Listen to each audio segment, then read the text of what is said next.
think that when you're creative with your ideas and you think very carefully about your customer and you produce things that are for your customer, for the reader, I think you'll always win.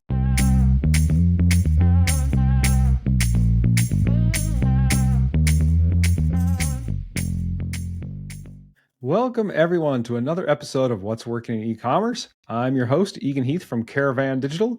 We help e-commerce brands with paid search, paid social, and email marketing. Today, I have the pleasure of speaking with Katrina McKinnon from CopySmiths.com. Katrina, welcome. Thank you for having me, Eagan. I'm really excited to be here. Yeah, I know we had Sam Boyd on earlier. You're actually the founder of the company, so I'm excited to chat with you as well. Maybe tell us a bit about your journey and what you were sharing with me. You've really helped some brands really seriously grow their organic traffic. Kind of tell us your story and how you got into this. Yeah, sure. So I'm a massive believer, of course I have to be, but I'm a massive believer in just good quality content. And I think that's what people are searching for. I think that the search engines are searching for it. And I now think that the AI tools are also searching for just good quality information on the internet. I think it's never got that thing that's never going away. But the reason why I'm into this now, the way I got started was I was running a digital agency for 20 years. And you know what it's like. You have to be what do they say? A master of it's like an expert at. I can't remember what it is anyway. But jack of all trades, master of none. Yeah. So when you run jack of all trades, master of none. Mm-hmm. Exactly. Well, agencies have to be a master of everything they do, but I wasn't able to do that. I wasn't ever brilliant at PPC. I wasn't ever brilliant at software or web design, things like that. But we got really, really good at content. And so one of the things we did was, I think an aha moment for me was, there were two actually. There were a couple of aha moments for me. We had a massive, massive billion-dollar business that we would do all of their web development for throughout all of Asia and Australia and New Zealand. And I started blogging for them one day. We just started writing and blogging, and again we grew their traffic from virtually nothing to 20,000 visitors a month. And this was for a laundry. This is for a company that sort of washes sheets and things. So it wasn't a very exciting place, like an exciting sort of business, but it wasn't like cool content or anything, but it was practical and people absolutely loved it. And we found that we were creating all these assets and this content that people were linking to all the time. People would call our client and say, oh, would you mind if we use this asset in our training or in this or that? And we would get these calls and go, that's so odd. Someone from the other side of the world wants to use our stuff. And then another one was this company that they have an app that is a mileage tracker or a logbook app. And we had 800 unique visitors a month to their entire website. They used to use Facebook ads to, sell their product.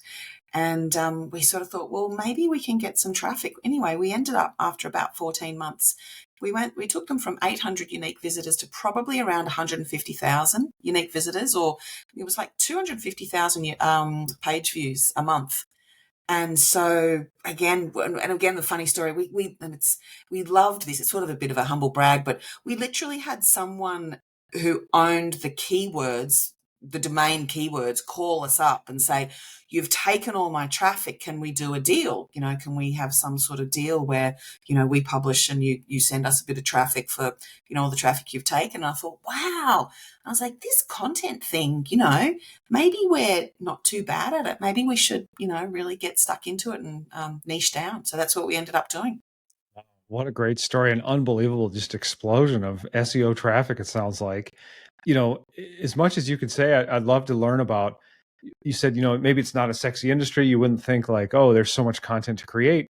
How did you approach that? Give us a sense of, was this blogging every single week? Was each blog post 5,000 words? What did that process look like as you tackled it and implemented that?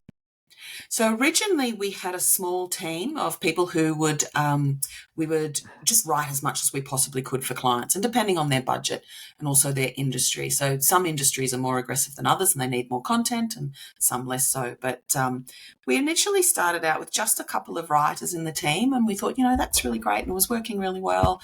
But it's an exhausting process. So actually getting writers to write regularly is totally exhausting. It's a creative process, so you burn out.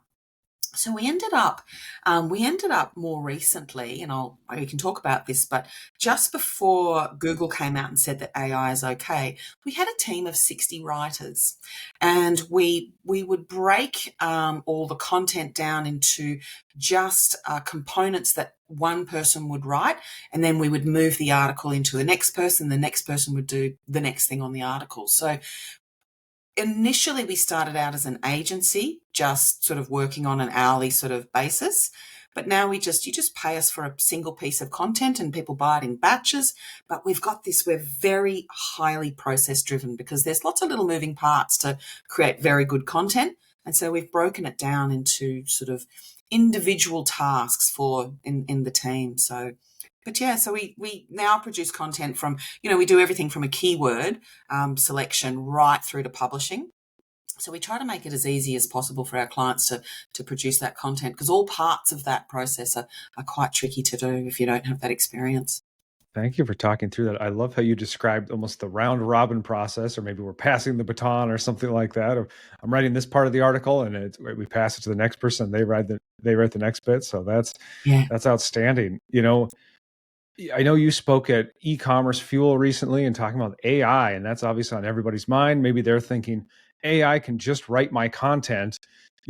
Where does AI fit into this? I know you kind of said there's a human component and there's an AI component, and probably I'm guessing the power is how do we combine these, right? Yeah, absolutely.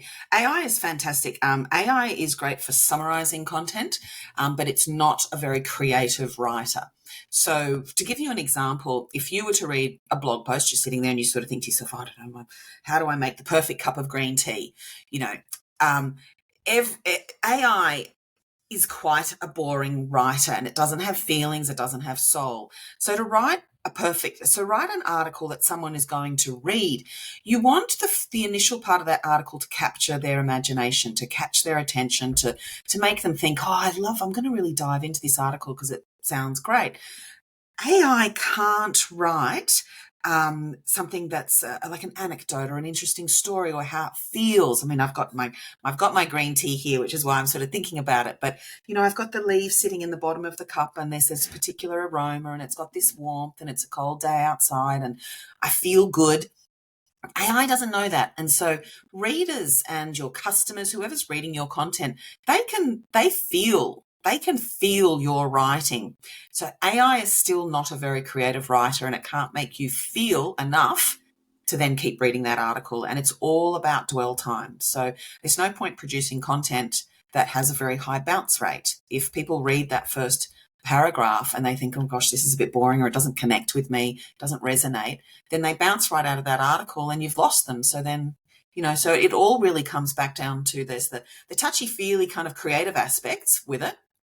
But then there's also the just getting the work done. So the AI helps us to perhaps create a draft or create structure. It'll help us to choose things called LSI keywords because it's a very good sort of semantic engine. But ultimately, it's got to be something that people want to read and that they engage with, because brand now with AI involved, brand awareness is going to become far more important.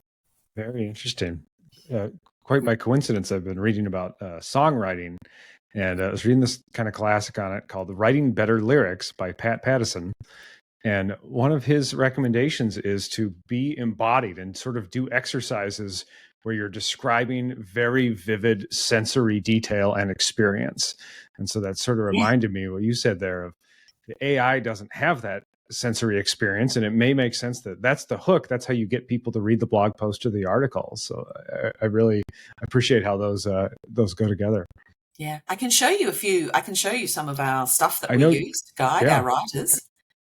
I'll just share my screen. So this is something that our writers go through, is an article checklist. And so again, this is how we ensure that people touch the content and so that people are involved in the content. And so you can see here in this point here, does your article read easily and with rhythm? Is it well written? Good sentence structure that dances along the screen. So again, AI can't dance. It doesn't have this rhythm. It can't sway. It can't waltz. And so again, you can see here, does it have a compelling introduction? And we literally go into teaching our writers how to speak to their experience, how to be compelling and interesting. So this is just our checklist, but yeah, it's really important that each part of the article is touched so that there's, things like true depth and understanding for the topic and the reader. So we're very focused on how the reader reacts to an article, because if they react really well, then there's the chance that they'll sign up to, for example, an email list. So for example, one of the things that we might do is we might write, 10 articles on, how green tea is beneficial.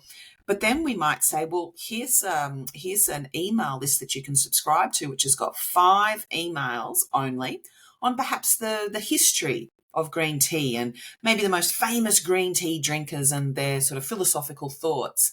And so we're trying to create content that has this engagement so that a brand maybe selling tea sort of has this resonance with their readers, and then they have this brand affinity, and then they're more likely to buy.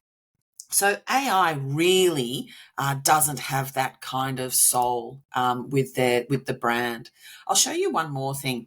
We have content helpers who also, what they do, I'll just show you the checklist here, is what they do is they make sure that there's visual relief in the articles. So one of the things that AI does is it just spits out these huge slabs of text that go on and on and on and on without visual relief. But what we do is we make sure that there's a very particular sort of visual dance on the page as well. So so I think that it's really important that AI assists with the process.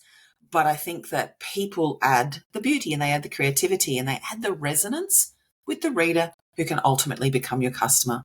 Yeah, that's wonderful. And, my agency, we really started life as, local SEO agency and got into blogging. So I've certainly seen the value of content and how that can grow your audience and grow your traffic. I'm curious, it's 2023 here when we're speaking, do you still run into clients or prospects or anyone they're kind of skeptical about, okay, this is great, maybe we'll get traffic, maybe we'll get readers, but kind of what's the bottom line? How do we monetize this? You mentioned, you could get opt-ins for the newsletter and things, but I can picture, clients and prospects and other people I've talked to where they're kind of here to sell things and they're sort of thinking, that's nice if we're talking about the history of green tea and so on. Where does that, connect to sales? And it sounds like we're taking a much more indirect approach. Content marketing is sharing and giving before we ask for anything. I'm just sort of curious, do you still have that conversation, with your prospects or your clients, or, does this ever come up for you? Oh, absolutely. People still can't work out how, content monetizes. And I explain it in a few ways.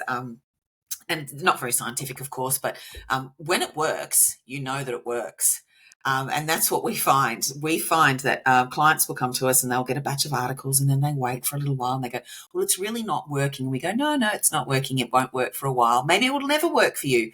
And then we have other clients who stick with us for a little bit longer. They blog for a year or so. And then they'll come back to us and they'll say, oh my goodness, it works. It absolutely works, because they see all their traffic going up. They see more engagement metrics. They see that they have authority. They'll suddenly show up in the knowledge panel. There are all these little intangible knock-on aspects. It's like, I suppose it's like staying healthy. It's like going to the gym. You sort of think to yourself, oh, I'm going to the gym, I'm not quite losing weight, or I'm not quite getting fit enough or something. And then one day you wake up and you go, it's actually working. I'm actually really fit and healthy and my mental health is great and I've lost weight and it's actually working. So it's one of those funny things where another thing I say is to people is Google has invested billions of dollars creating the AdWords platform. Okay. And they create this platform that gives you all the little dials and levers and it gives you your conversion rate and it tells you this and it tells you that. But that's because Google makes money from the ads. Google doesn't make money from its Google Search Console yet. Okay, so they're putting more effort into the Google Search Console, which is essentially tells you how you're going in terms of content. But there's no levers and dials, and there's no ad platform for organic content, and they haven't invested in a platform that gives you that data. So there are ways to monetize content, but it takes time. It takes a lot of effort to do it. But once it works, it really does work. And I do think that now with Google and the zero click coming through, there's less organic space with the AI coming through as well. People are sort of freaking out about how, we're not showing up in the organic results anymore and there are no organic results anymore. Well, I sort of say that's because you now need to actually make an effort to keep people on your own website. You actually have to produce something that keeps them, that makes them engage with your brand. It's harder. It is hard. But yeah, so I know that's not a very scientific. There are other content marketers out there who are far more data driven than us, and they're able to sort of prove that it works. But yeah, we sort of know that customers come back to us time and time again who know that it works for them. Yeah, that sort of reminds me that there's these different pieces of marketing. There's this very analytical, we're digging into spreadsheets, we're looking at the analytics. And then there's this whole creative side. It sounds like you guys have really mastered that creative side. Though I would hasten to add, you kind of showed what looked like maybe your standard operating procedures, your SOPs or your checklists. And I can tell you're very organized, you're very systematized, and then you fit your creativity in there. You work in those parts. How have you updated those SOPs, or kind of what's being added now? What's being sprinkled in terms of Chat GPT and AI, where maybe a person did this in the past and now we're using AI for this part? Where does the AI fit in your process? It's made it really easy to do things like audio files. So one of the things that we're doing is I've noticed that Google in the last year or so has become more interested in accessibility. And accessibility is really just a reflection of how their crawlers read pages, because their crawlers are blind as well. Their crawlers are visually impaired. So any kind of accessibility help that we can give, that's what we do. So we've started producing audio files out of, it's a tool called beyondwords.io, and we just upload the blog article. I'll show you just one of the articles I'll show you one of the articles that's got that in it at the moment so that you can see. But we have this one here. So you'll see here, we've got 3 leather desk accessories, etc. And you can see up the top here, we've just got this audio file at the top. So there's a couple of reasons why we put that in. Is Google and the AI are going to start listening, because accessibility is important to them. So they see this as a metric. They go, well, these guys care about accessibility for starters. But the audio file also helps to increase dwell time on the page, because people will often listen to the information rather than reading it. And it shows that we've got more mixed media in the file as well. So one of the things we're doing to differentiate ourselves from everyone who's just producing major chunks of AI spam. So there is so much AI content being produced now. We have to differentiate. And so one of our differentiations is to use Beyond Words, which creates it's an AI voice, AI generated voice. It only takes us a few seconds to produce an audio version to put that in, but it's an indicator to Google and to the AI that we're producing authority content. So that's one of the things that I'd say we're using with AI. Very interesting. I'm intrigued by this beyondwords.io tool. That's very cool. I use a tool on my phone, an app called Speechify, and I actually pay for this app so I can listen to web pages. And I've gotten so trained of, I go for a walk, I can listen to a podcast, I can listen to an audiobook. Why can't I listen to an article or something like that? And so this fits right in there, and I can certainly see how that, works with how many people use the web now. So I appreciate that. Katrina, are there other things you wanted to pull up? I know there were some impressive things in Hrefs we wanted to look at. That's obviously, kind of the top SEO tool many of us go to and look at. What else can you show us there of some of these content climbs that you guys have seen and your clients have seen? Okay, I'll show you one more thing, Eagan, that's kind of interesting. So one of the things that we do as well, and again, You can use AI to produce a lot of this content, but it's really the structure of how it's done. So this is a terminology, so a glossary of terms. And so it's a different type of content. You don't just have to blog all the time. What Google is looking for is Google is looking to know that this particular seller here, this is Apex Lighting, they sell marine and outdoor lighting. Google is looking to know that this website is an authority on boat lighting. Okay. So one of the ways that we can show that it's an authority is we can literally write all the boat basics or the types of lighting or types of boat lights. And we can create these, well, they're not articles so much, but they're just a glossary. They're just a definition of what that is. So in anyone's industry, anyone in their industry can do this. And so we have pictures of maybe the product here, or in another one, oh, here we go down here. We've got an illustration of where that particular light might go. So Google loves this kind of content. It sort of says to itself, as it's crawling through, it sort of says, well, this is not just like 5 lights to use on your boat. You know, it's not sort of basic content. It's very fundamental content, and it's very fundamental to telling the search engine that, you know, we use all these technical terms like 22.5 degrees, abaft, the beam, vessel, aft, centerline. All of these words make up the whole ecosystem of boat lighting. So if we have a look at how this is going, this is literally just launched a little while ago. So let me just show you in the top pages. So we just launched this glossary, I don't know, maybe 2 weeks ago. So we can see here that there are 511 pages that Apex Lighting have showing as their top pages. But if I put let's see, hopefully this hasn't changed in the last couple of days since I checked, but so just remember that number 511. And then what we'll see is how many of the pages, what percentage of the pages are now showing for just the glossary.